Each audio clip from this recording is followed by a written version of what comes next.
Boa tarde, galera do bem. Hoje é terça-feira, dia do nosso encontro. E eu estou aqui com uma pessoa para lá de especial. Nossa, tem tanta coisa para falar, tem tanta informação boa que um programa não vai dar. Ele vai ter que voltar várias vezes. Eu estou fazendo uma pré aqui com ele, mas, nossa, olha, ele é professor em História da Arte, envolvidíssimo com o xamanismo, conferencista internacional, pesquisador de ufologia, xamanismo. Olha, ele é antropólogo, sociólogo, é consultor da revista UFO e conselheiro editorial da revista Alfa de Ufologia. Olha, professor Maurício Eloy, boa tarde. Boa tarde, tudo bem? Muito obrigada pela sua presença, viu? Eu que agradeço. Eu estou aqui encantada.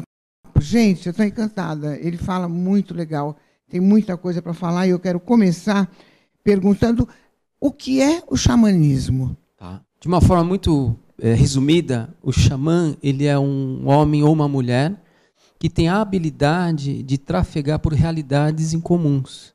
Ou seja, ele consegue, através de elementos que ele vai se utilizar, como uma planta sagrada, ou um artefato que o ajude, e dessa maneira ele consegue, então, trafegar por essas realidades. Além disso, ele também, em muitas culturas, né, ele promove a cura ou ele promove a cultura, porque o xamã ele não tem uma função única, ele tem específicas funções ou todas as funções. E como que a gente vê que é um xamã? Hoje em dia, há uma confusão muito grande sobre xamanismo e neoxamanismo. Então, o neoxamanismo já é um outro viés. Um xamã, geralmente, ele é mais acolhido. Ele fica muito mais centrado na sua cultura, muitas vezes indígenas, né? Ou em cultura primitiva, como no Nepal, no Tibete, na Índia. Esses xamãs... Mas necessariamente não precisa ser indígena. Né? Não, necessariamente não. Porque o xamanismo ele existe há 40 mil anos. E é interessante porque esse sistema os antropólogos hoje colocam como sistema de linguagem. E esse sistema de linguagem ele pode abarcar uma religiosidade. Então, assim, qualquer pessoa pode ser xamã? Pode, mas nem todas as pessoas são xamãs. O xamã nasce xamã. Tem características? Tem características. Então, assim, por exemplo, alguns antropólogos identificaram que em algumas aldeias indígenas, aqui do Brasil especialmente, que índios que tinham elementos de esquizofrenia era considerado xamã. Ou se ele era um exímio contador de história, ou se ele nasceu faltando uma orelha. Olha que interessante. São elementos que fogem um pouco do padrão e que dá para ele já um indício, um sinal. Mas quer dizer que quando falta a orelha... É.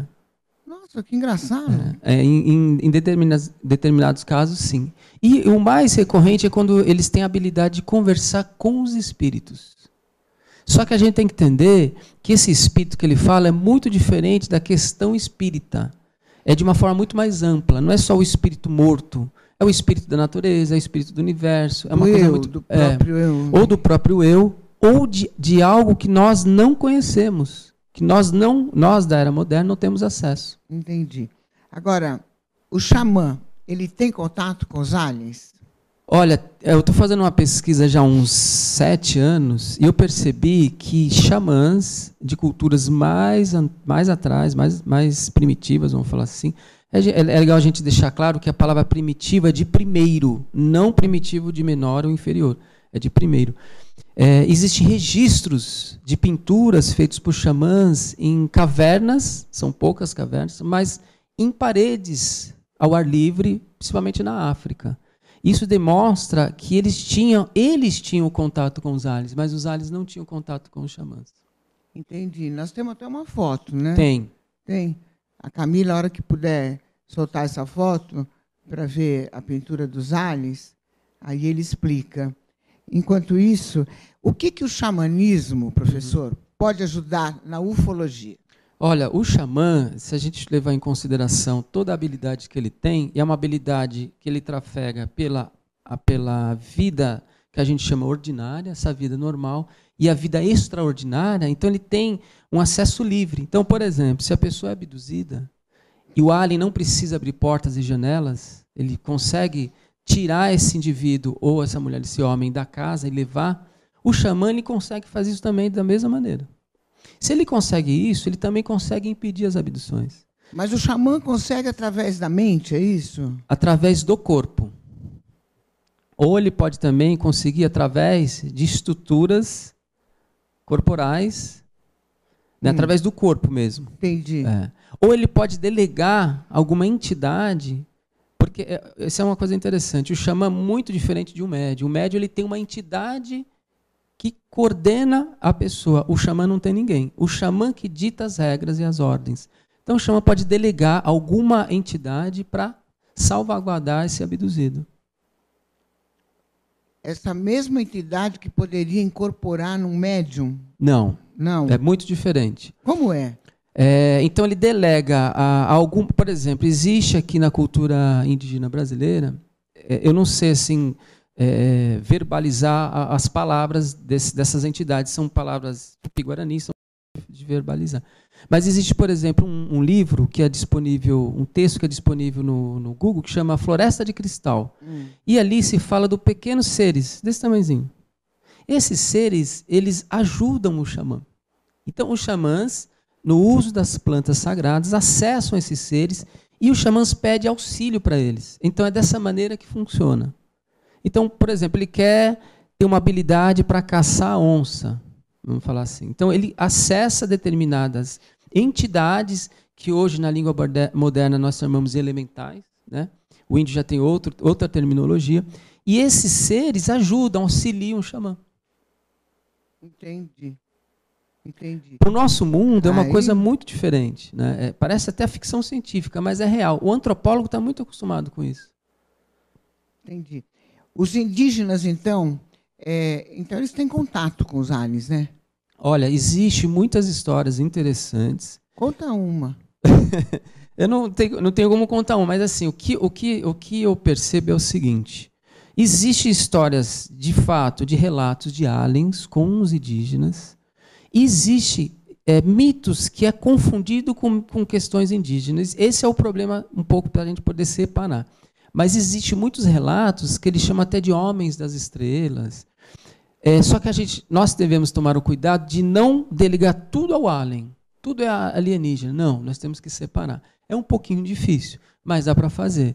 Porque tem relatos que, assim, de um detalhe muito próximo aos relatos dos das atuais experiências de hoje com a nossa sociedade urbana, sabe? Entendi. O professor é um xamã? Sim. Já viu algum alien? Já vi. Como foi? Eu tinha 8 anos de idade, morava aqui na zona leste de São Paulo, morava em Guaianazes, era em 1977. Então, nós éramos uma família de condição assim, muito pobre. E nós não tínhamos nem TV, nem revista, nem livro, nada que pudesse influenciar aquilo que eu vou experienciar. Eu vi um alienígena junto com o meu primo. Esse alien ele fica pairado em cima do corpo do meu primo. Meu primo também tem essa consciência que ele viu o alien, né? E foi a única vez que eu vi. Nessa mesma semana que eu vi esse ser, que para mim... Como era esse ser? Ele é leitoso, então tinha uns olhos grandes, pretos. Era o quê? Leitoso. A cor do corpo dele, você lembra essas luzes aqui do próprio estúdio? Só que leitosa. Não. Então, essa luz ilumina o campo inteiro. A luz do ser, que saía do ser, não iluminava o ambiente. Essa luz, ele só iluminava quando ele se aproximava de alguma coisa. Então, quando ele se aproximou do corpo do meu primo, uma claridade pequenininha tomava conta do corpo dele. Entendi. Ele tinha os braços bem longos, não era um tipo Grey, mas ele parecia um pouco. Mas ele tinha alto, não? Não, ele tinha 1,30 m, 1,40 m no mais, bem pequenininho. O olho era pretão, os olhos pretos, não tinha essa cartilagem, né? Era 2 buracos, pelo que eu percebi, e a boca era muito pequenininha, e eles não tinham orelha. Ele não tinha orelha, né? Não tinha orelha. E tem vários que tem umas orelhão, né? Agora, o que me chamou a atenção também, na mesma semana, uns dias depois, eu e meu tio, nós vimos uma nave em cima da nossa casa. Era de dia, aproximadamente 10 da manhã. Como era a nave? Era uma nave circular, né? Essa terminologia de disco voador é também muito reducionista. Existem naves triangulares, enfim, de várias formas. Mas essa era circular. e ela estava em torno de uns 3 quilômetros para cima da minha casa. Eu pensei que era um balão. Eu fiquei com medo porque eu pensei, falei para o meu tio, esse balão vai cair e a tocha vai queimar nossa casa. Nossa casa já não é boa. E se esse balão cai? Daí ele olhou, falou, não é balão. Por que não é balão? Não tem tocha, então o que é isso aí? Aí ele falou que era um disco voador, eram as coisas que eram faladas no rádio. Ele chamava de aparelho. Não, é aparelho voador. Não falava nem disco voador. E eles vão embora, não fazem mal. Para mim, não teve tanta repercussão, porque era uma criança, um disco voador, um pássaro voando, não tinha tanta diferença naquela época. Eu só fiquei preocupado que a minha casa não fosse assim, estragada pelo disco voador se ele caísse ali. Né? Então foi minha primeira experiência. Tá, e não teve assim, um contato mais direto, né? Não. Você sentiu medo? Não. Só em 91 que eu tive uma experiência mais interessante. Em 91 eu estava acampando com o grupo Geone, um grupo de ufologia que existe até hoje. O que é um grupo Geone? Geone é um grupo de pesquisas sobre discos voadores. Entendi. É um pessoal aqui de São Paulo. Me convidaram para frequentar a casa de um senhor chamado Arismares Baraldi. Não sei se você chegou a conhecer ele. Um grande homem, sim, da ufologia, já falecido. E em Sorocaba eu vi com ele, junto com eles, uma nave-mãe gigantesca. Muito grande? Muito grande. De quilômetros? Olha, vamos pensar o seguinte, pegar um vagão de um trem, se coloca aí uns 15 vagões de trem ou mais.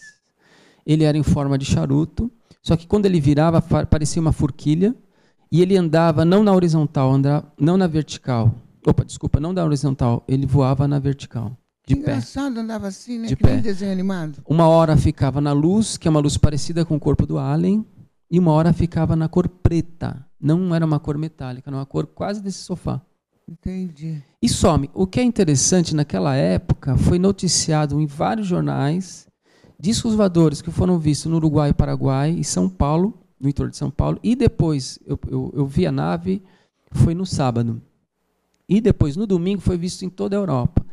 E é interessante que Sorocaba fica numa linha imaginária, de Ponta Porã a Paris, que é uma linha imaginária que passa muito UFO, né, objetos voadores não identificados. É um tráfego muito forte ali. E nós estávamos meio nessa linha. E aqui no Brasil também, né? Tem uma cidade que é extrema, que aparece muito, é isso, professor? Tem, bastante. No geral, Minas Gerais é um território interessante para observar esses objetos. Eu tenho um amigo lá, que é chipado, que é o Marcos. Ele sempre me passa as informações. Vira e mexe, né, Marcos? Um beijo para você, viu? Ele sempre me manda vídeos tem uns vídeos interessantes, viu? Dos UFOs que estão passando por lá. Agora, por que passam muito por lá, hein, professor? Olha, uma das hipóteses é a questão do minério. Então, você vê, tudo que envolve a nossa volta tem minério. Nós necessitamos de minério para construir determinados objetos. Provavelmente, essas espécimes que ali trafegam, a gente não sabe se são as mesmas que fazem as abduções, necessitam desse minério. Aparentemente, é uma das hipóteses. Porque é muito recorrente, muito. Sabe, aparecer em montanhas, circular em lugares de alto índice de minério, né? Tanto que é um território rico nessa propriedade. Entendi. Deixa eu voltar um pouquinho aqui nas plantas, Tá. do xamã. Quais são as plantas sagradas? Elas ajudam na ufologia? Olha, é bom colocar bem claro assim. Muitas vezes se coloca um termo muito equivocado, e foi um termo colocado provavelmente pelo governo americano, não é alucinógeno, porque a alucinação é algo não real. Então, os antropólogos começaram a dar uma terminologia mais correta, chama de miração. Então, uma experiência com uma planta, seja uma ayahuasca, que é uma delas, tem o peiote, você tem o cactus São Pedro, você tem, enfim, uma espécie muito grande de substância que a gente chama de substância psicoativa. Se você ingerir, você já vai ter um fenômeno, você vai ter uma experiência. Mas se você usar essas plantas ditas como sagradas, com o ritual, eu acredito, na realidade, eu percebo, eu tenho certeza, lógico, que a experiência vai ser muito mais profunda. Professor, Oi. Nós vamos falar muito ainda, a gente só vai chamar um break rapidinho, Mas a gente já volta, não sai daí, pelo amor de Deus. Fica aí, que ó, tem papo aqui maravilhoso.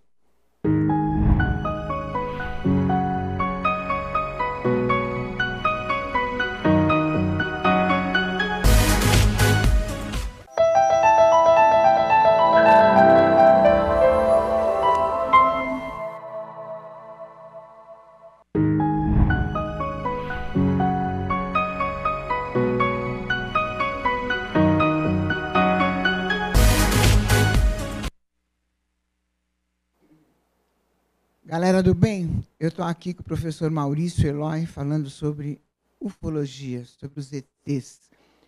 Você, galera do Face, beijo, tá? Pode fazer qualquer pergunta que o professor responde. Se tiver alguma dúvida, você aí, demaistv.com.br. Ele responde na hora, ele está aqui. Estamos ao vivo. Professor, vamos responder aquela pergunta que eu fiz antes do nosso pequeno intervalo. Por que os ETs estão demorando tanto para se assumir e dizer, estou aqui, somos de um outro universo? Olha, tudo indica, baseado em pesquisas bem sérias, que eles já estão aqui há um bom tempo. Um deles é esse livro aqui, onde prova a presença alienígena 5.000 anos atrás.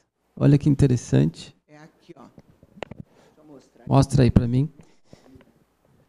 O Mistério dos Sírios, né? Do Robert Temple, que é um historiador e arqueólogo. Esse livro ele vai causar uma grande sensação no meio acadêmico nos anos 70. E, recentemente, foi lançado pela revista UFO um livro bombástico do grande historiador americano, Nossa, David a capa Jacobs. já é maravilhoso, né? Onde ele vem identificando que as abduções é um projeto... Deixa assim, Camila, que tem mais dois. Que as abduções é um projeto onde as pessoas vão ser substituídas pelos aliens. Vai? Nossa, peraí que nós vamos falar sobre isso. Vamos mostrar os outros livros. Esse livro aqui é interessante. Foi uma grande reunião de cientistas, desde psiquiatras, psicólogos, historiadores, enfim, sobre abdução no MIT, no Instituto de Tecnologia de Massachusetts. E é um documento raro, né? Inclusive, a nossa amiga Gilda Amor estava presente nesse evento. E aqui a gente tem um livro de um amigo meu da Argentina, um psiquiatra. Los Estranhos. Los Estranhos. Ele trabalha com psicanálise e também com xamanismo para tentar entender as abduções, que é um assunto muito sério. Agora, professor, o professor é contra a abdução, é isso? Eu sou. Por quê, hein?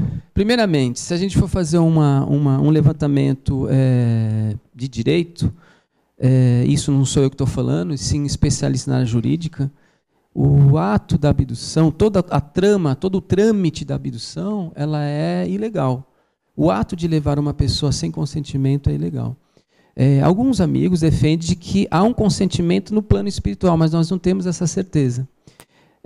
Há um juiz que também já deu uma palestra super interessante sobre ufologia, onde ele levanta 250 crimes. O ato de levar é um ato de sequestro. O ato de colocar dentro de uma nave é cárcere privado. Quando se coloca algum objeto no corpo de qualquer pessoa, é considerado violência sexual. Então, nós temos que entender esse procedimento, porque os aliens são silenciosos. As pessoas que eu conheço que são abduzidas, elas não têm muitas informações dos aliens, só que os aliens têm todas as informações dos abduzidos. Se fosse, de fato, uma aproximação cultural, as duas partes saberiam o que está acontecendo. Então, nós chamamos isso de fenômeno de aculturação. O que é uma aculturação? É uma outra civilização que toma essa civilização por força. E eles estão usando de uma forma muito bem detalhada. E o David Jacobs, que é o grande conhecedor de abdução do mundo, vem levantando essa questão. E eu, como historiador, percebo que é por aí também. Entendi.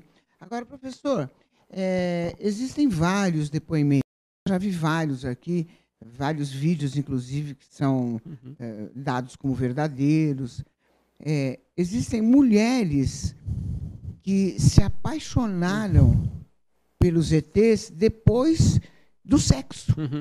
Que o sexo é tão diferente, é tão intenso, é tão tudo, que elas não queriam mais saber de humano. Isso é verdade?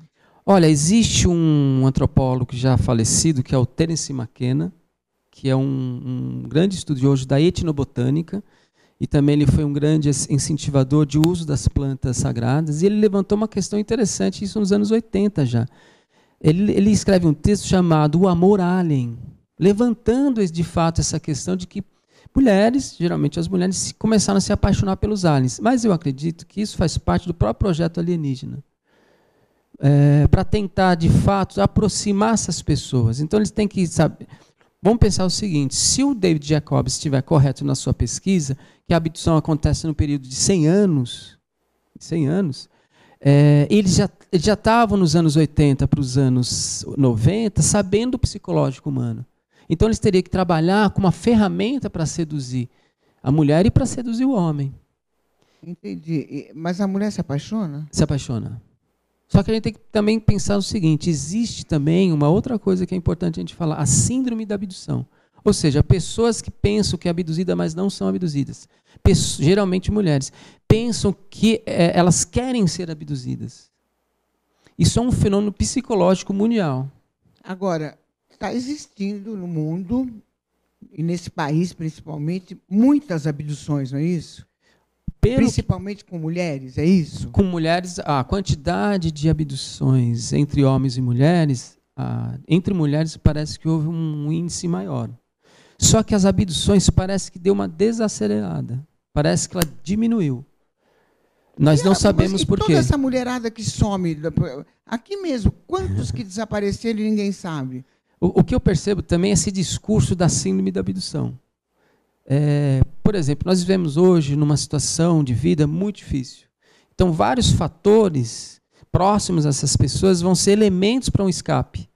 Então, esse é o papel também daquela pessoa que pesquisa o abduzido, que estaria envolvido com o abduzido, tentar diferenciar a pessoa que tem um problema psicológico, que tem um desejo de ser abduzido, do abduzido de fato. Isso é fácil de ser reconhecido. A maioria que são abduzidos, eles voltam ou não? Todos voltam. Todos voltam? Todos voltam.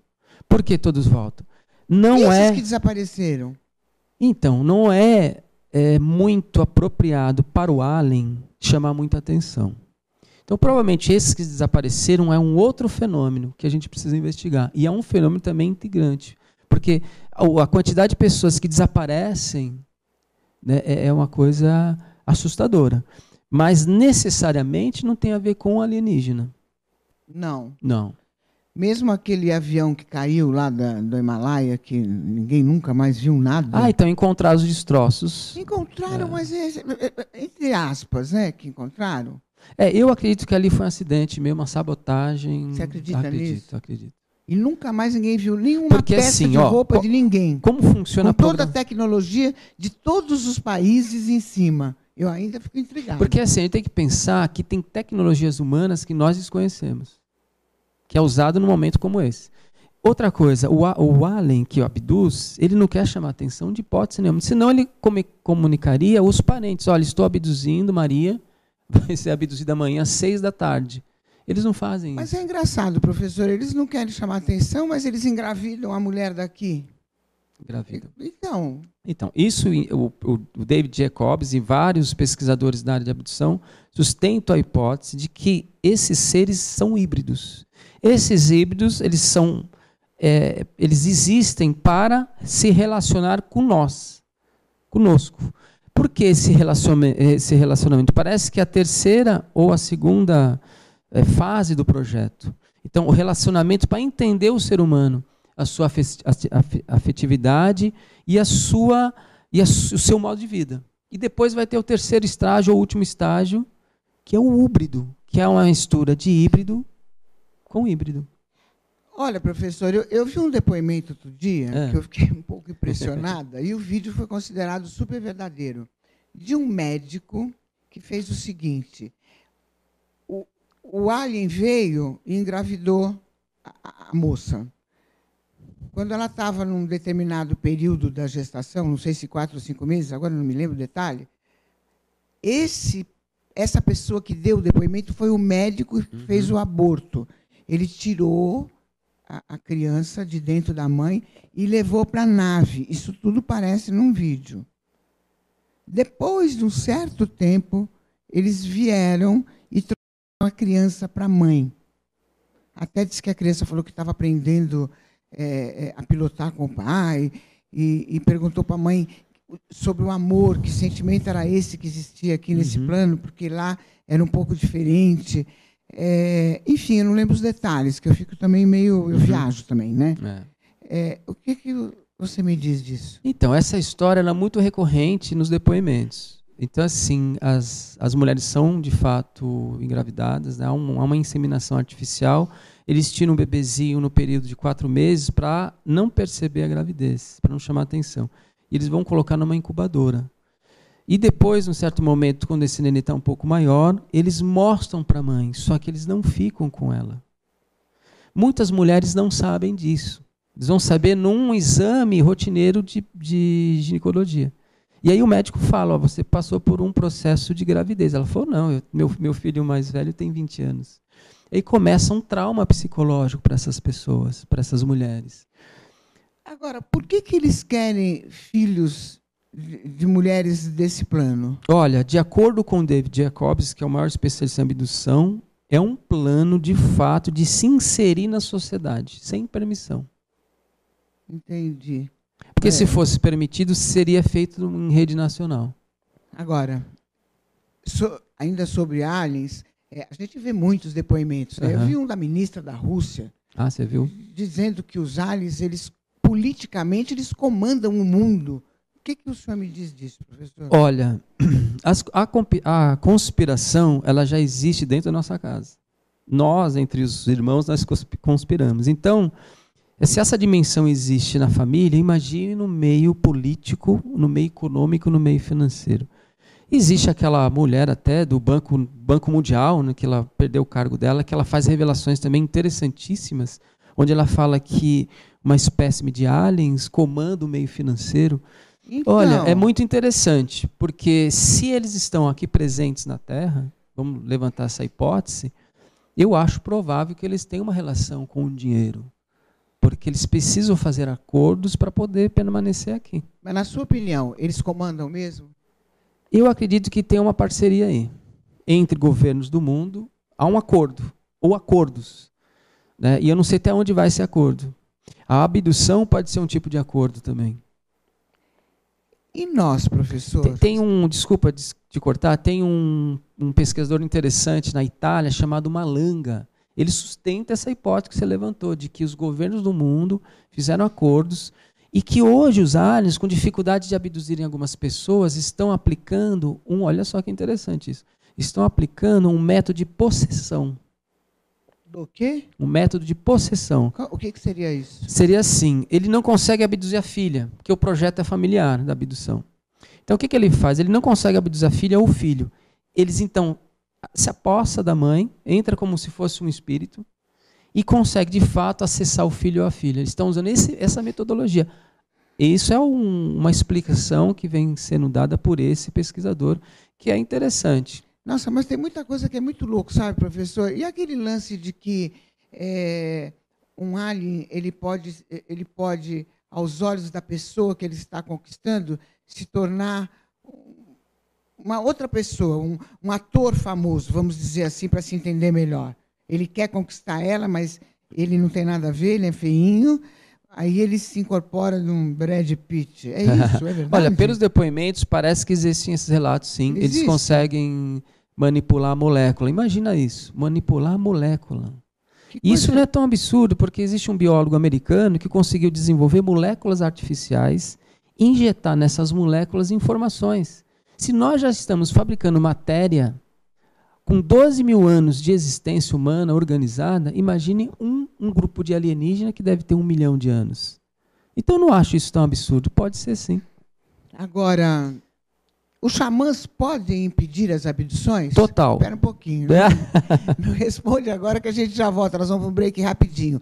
Gente, faça a sua pergunta, galera do bem. demaistv.com.br. Professor Maurício Eloy. Já, ao vivo.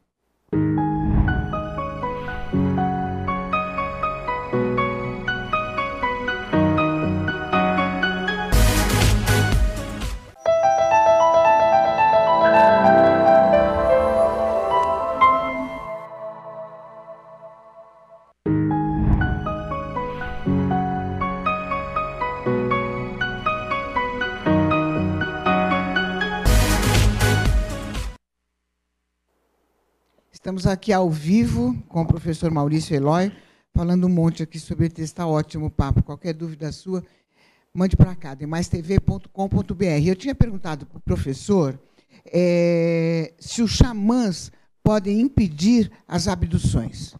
Com certeza. Como? Porque se a gente pensar que o xamã de raiz, aquele que a gente chama de xamã tradicional, que é um xamã um pouco mais afastado da nossa sociedade, tem a habilidade de trafegar por realidades em comum, ele consegue impedir as abduções. Inclusive, o John Mack, que foi um grande psiquiatra e pesquisou muito sobre as abduções, ele percebeu que várias abduções, no começo delas, apareciam animais. O que é chamado no xamanismo de animal de poder. Eu chamo de animal guia. O que me chama a atenção é que o animal, ele nunca barganharia a pessoa que ele guia para um alien. Então eu acredito que esses animais que se apresentam no início das abduções é para tentar salvaguardar essas pessoas. E provavelmente esses animais é o animal de poder ou o animal guardião dessas pessoas que estão sendo abduzidas. Então o xamã, ele conseguiria de fato identificar o abduzido e talvez, com alguns procedimentos, impedir a abdução. Entendi, mas não é muito fácil, né? Não é muito fácil. É muito fácil. Não é muito fácil porque... Até rolar isso já foi também, né? E outra, até você chegar nesse xamã, até você chegar, a coisa já está... Então teria que ter assim, um movimento mesmo, mais organizado, de tentar se aproximar primeiro com relação a esses xamãs e apresentar para eles esses problemas que estão acontecendo. Entendi. Agora eu quero perguntar... Qual é a diferença, que eu também não sei, do híbrido e do húbrido? Porque eu sei que o húbrido, por exemplo, pode estar aí no seu lugar conversando comigo, não é isso? Isso mesmo. Mas espera um pouquinho, não responde, sabe por quê? Eu quero primeiro passar as fotos, que eu quero que você nos oriente sobre essas fotos aí. Olha aí. Olha só, essa é uma pintura numa parede rochosa em Tassili. Existe um pesquisador dos anos 30 que identificou como alienígena. Então, se a gente for falar em contatos no passado antigo, esse homem, ele chama André Lott. Esse é o artista, é o pintor? Não, Henri Lott foi um antropólogo que vai descobrir essas pinturas. Essas pinturas têm 12 mil anos de idade. Quem fez essas pinturas? Foram os xamãs. Os xamãs no uso, olha mais ali, interessante. Mais uma prova do contato deles, né, com os aliens. Eu não acredito que os alienígenas usavam roupas de astronauta. Eu não defendo a ideia da vestimenta astronáutica, porque ela é muito confundida com vestimentas de xamanismo. Então, geralmente, essas imagens... Porque assim, eu fiz um levantamento de imagens e fui separando o que era xamã, o que era provavelmente alien, o que era espírito e ser sobrenatural. Olha quantas coisas tem numa pintura. E ali foi identificado por esse antropólogo como alienígena. Isso em 1933. Entendi. Vamos ver a próxima. Isso é um xamã pigmeu. Isso é uma máscara que ele está usando. Provavelmente esse peixe representa um espírito. E em cima, o que é? É uma representação de um espírito, é um peixe. É uma máscara que pega o corpo inteiro. Em cima da cabeça? Em cima da cabeça.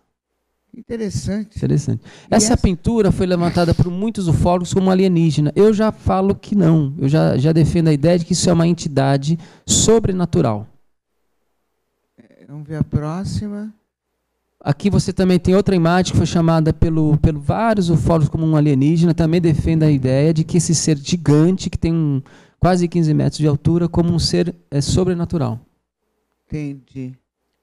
É tudo em Tassili, na Argélia, no deserto da Argélia. E essa aí tem alguma coisa na mão, né? Você tem uma lança, mas também provavelmente é um xamã com uma máscara, em ritual, né? E foi registrado na parede. Eu coloquei algumas para diferenciar dos aliens. Isso aqui é interessantíssimo, que lembra um Grey. É uma pintura descoberta na Índia, muito parecido com os atuais, os modernos alienígenas cinzas. E não tem como a gente contestar. É uma pintura, de fato, autêntica, não é uma pintura fake. Os antropólogos não sabem falar o que se trata, mas se a gente for perceber, lembra muitas características dos alienígenas. Olha só, eu quis comparar com os desenhos de crianças abduzidas com a imagem que eu mostrei anterior. Olha que interessante. Muito próximo, interessante. Foi o David Jacobs que recolhe esses desenhos das crianças abduzidas. Entendi. Bacana, né? Muito. Bacana. Professor, eu fico anotando aqui, senão eu me perco também.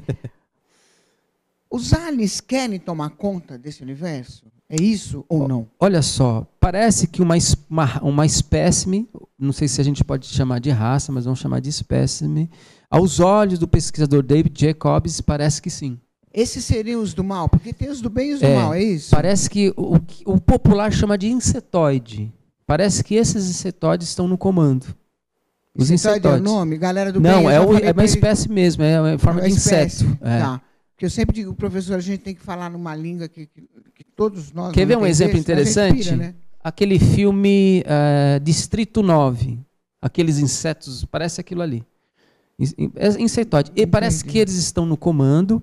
E os greys seria uma espécime... São cinza. Os cinzas, para se aproximar, se relacionar com o ser humano, para nascer o híbrido. E do híbrido, com o híbrido, surgiu o húbrido.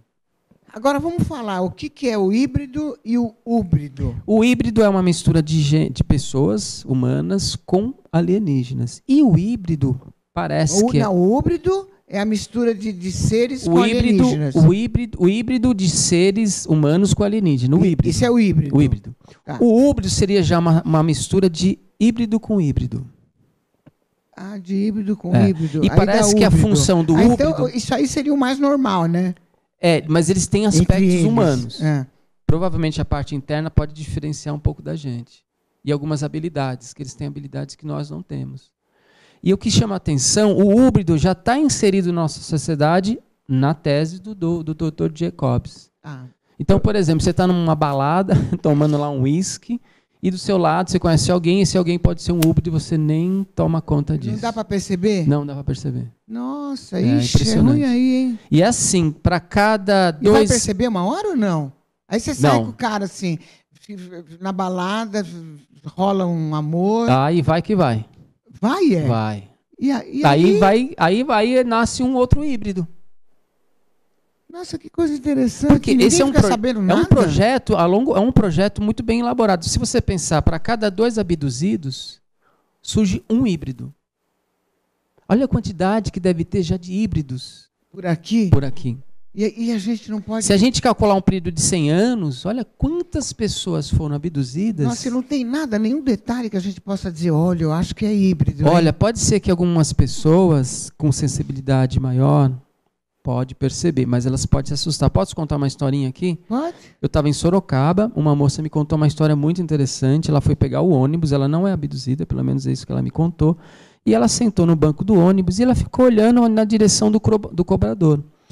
E o cobrador, enfim, e aí estava olhando assim, de repente ela vê um alien, um cinza, parado, perto da escada do cobrador. E ela fica ali meio que não sabendo o que fazer. E esse ser olha para ela e percebe que ela percebeu, porque todas as pessoas não perceberam ele lá. Só ela. O que isso prova? Que existem algumas pessoas que têm sensibilidade. E que essas pessoas podem ver. O que isso prova mais ainda? E que algumas pessoas podem, elas mesmas, se protegerem das abduções, porque elas conseguem ver, elas conseguem sentir. Então, elas podem criar mecanismos para impedir essas abduções. É uma coisa interessante. Eu nunca tinha visto essa história, e eu conto em algumas palestras, porque assim, e ele viu, quando ele viu que ela percebeu, ele se assustou, e de imediato ele saiu fora. E ela contando, você percebe nos olhos dela, no tom de voz, que era real, não era uma história que ela contou, que ela inventou apenas. Agora, professor, vamos falar um pouquinho, vamos à fofoca agora dos aliens, vai. Como que é o amor lá? Já que nós somos quase 100% concretizados, já que o nosso DNA é o DNA deles, é isso? Olha, eu vou falar assim, quando a gente estuda uma espécime que a gente desconhece, a gente tem que ter como exemplo nós mesmos. Nós somos seres amorosos, mas pelos relatos dos abduzidos, esses seres que têm esse projeto, eles não têm essa amorosidade que nós temos, não têm essa afetividade que nós temos. E talvez um dos motivos para eles estarem aqui é para tentar adquirir isso, não importa como. Então não rola um beijo na boca, não rola Parece nada? que não. Estão perdendo muita coisa aí, viu? Só um lero-lero. Só um olha ali. Porque eles, pelos relatos, tem um livro dele, do Jacobs, que é interessante, que chama Ameaça. Então, assim, eles são muito frios. Então, você tem um brinquedo e a criança se relaciona com o brinquedo. Então, nesse projeto da Ameaça, que ele vai contando, é interessante. Você tem lá uma criança, uma menina brincando com uma boneca, e ela coloca o nome, enfim. Aí tem um híbrido que não vê aquilo com uma coisa normal. Ela fala, mas por que você está fazendo isso? E ele questiona ela. Ah, não, eu prefiro mexer com jogos. Então, eles são muito racionais. Então, mas eu fico pirando, porque eu fico pensando assim, se nós somos descendentes deles, e aqui existe esse amor intenso, por que lá não? Então, de onde surgiu esse amor aqui, então? A gente tem que pensar assim, interessante. De onde que rolou esse amor? Interessante sua pergunta, mas a gente tem que pensar o seguinte, quantas espécimes de aliens visitaram a Terra? Então, de repente, essa minha espécie não tem nada a ver com as espécies do passado, nada a ver com alguns objetos que, por exemplo, levanta a teoria de que esses fenômenos ufológicos ligados ao militarismo, por exemplo, Operação Prato, caso Varginha, não tem nada a ver com as abduções, é uma outra coisa. E que esses seres, em especial das abduções, não têm essa questão da afetividade. Entende? Então, e se nós tivermos alguma questão biológica extraterrena, não tem a ver com eles, mas pode ter com outras espécimes.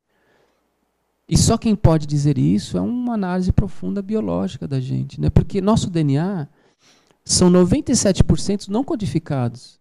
Então, são 97% de não informação. Então, talvez nesses 97% que a nossa ciência não conseguiu codificar, tenha a resposta que nós queremos sobre os alienígenas. Eu até falo nas palestras, muitas vezes a gente fica olhando para o céu e a resposta pode estar dentro da gente. Entendi. E para os aliens, como que eles veem os xamãs?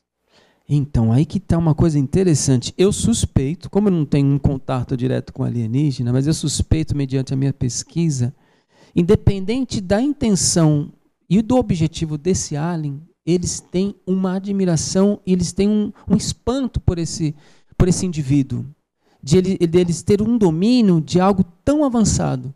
Porque o próprio Mircea Eliade, que foi um grande historiador, dá um título para o xamã interessante, ele chama o xamanismo de a técnica, olha, de tecnologia, isso nos anos 50, a técnica arcaica do êxtase, e o êxtase de uma forma mais ampla, o êxtase de uma maneira muito mais ampla do que o estado alterado de consciência, vai além do estado alterado de consciência.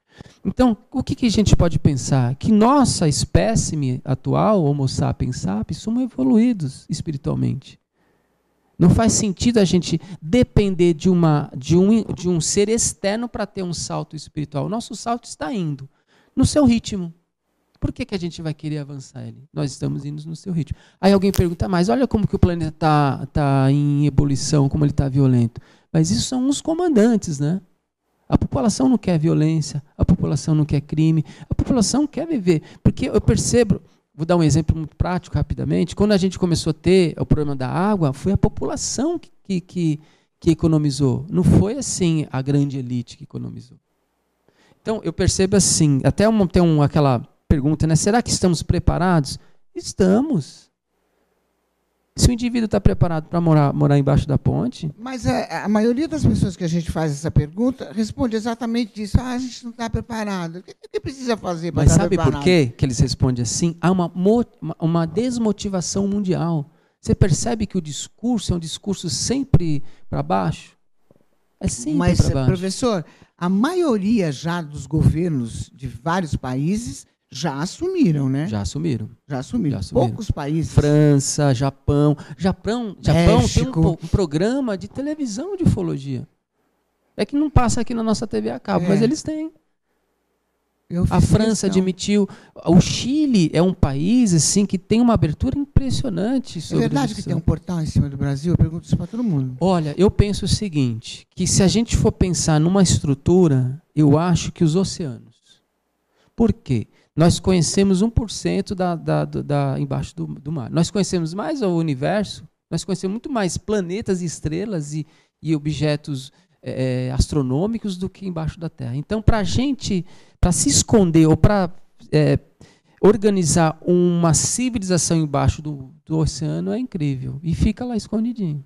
Lembra daquele filme O Segredo do Abismo? Não, muito lindo. Que o alien manipulava a molécula da água e se transformava em água. Isso é o futuro nosso.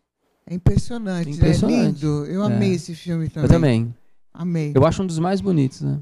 Ai, professor, está chegando no fim do nosso papo. Estou triste, viu, galera? Porque é tão bom conversar com ele. Mas, assim, na próxima vez vamos falar sobre as escalas que nós temos. Tá. Quantas? A ciência nos coloca aproximadamente, pode ser mais 12 dimensões. 12. Nós atingimos até... Nós estamos na terceira. Na terceira. Mas a ciência consegue dar uma beliscadinha na quarta. Na né? quarta. Lembra Você do vê que filme ainda tem Interestelar? muita coisa, né? Lembra do filme Interestelar? Ele mostra isso. Você viu que tem muita Agora, coisa. o xamã, não há limite para ele. Não há limite para nenhuma dimensão. Então, o xamã ele pode entrar dentro da molécula da água.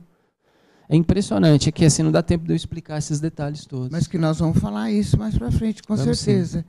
E, assim, a última pergunta, professor. Eu tenho a chance de ver um? Todos nós temos. Temos. Mas, assim, pelo que eu entendo, nos depoimentos, parece que essa espécime especial, que são os grey, os insetoides, eles administram quem vai ver. Não se sabe por quê. No meu caso, nas minhas experiências pessoais, eu percebo que é uma outra questão. Não tem nada a ver com essa da abdução. E são outras realidades, são outros seres, né, que não se apresentaram de uma maneira, para mim, ruim. E garanto que eu não sou abduzido. E nem quero. Eu falei aqui com o professor Maurício Eloy, professor de História, envolvido com xamanismo, conferencista internacional, sabe tudo, né? Uma cabeça. Adorei seu papo, adorei tudo. Muito obrigada pela sua presença. Eu que agradeço. E eu espero que você volte muito breve. Obrigado. Muito breve. Galera do bem, vocês curtiram? Gostaram? Que bom. Galera do Face, um beijo para vocês que acompanharam a gente aqui, e vocês também aí, internautas. E até terça-feira. Terça-feira eu estarei aqui às 13 horas, ao vivo, demaistv.com.br. Beijo.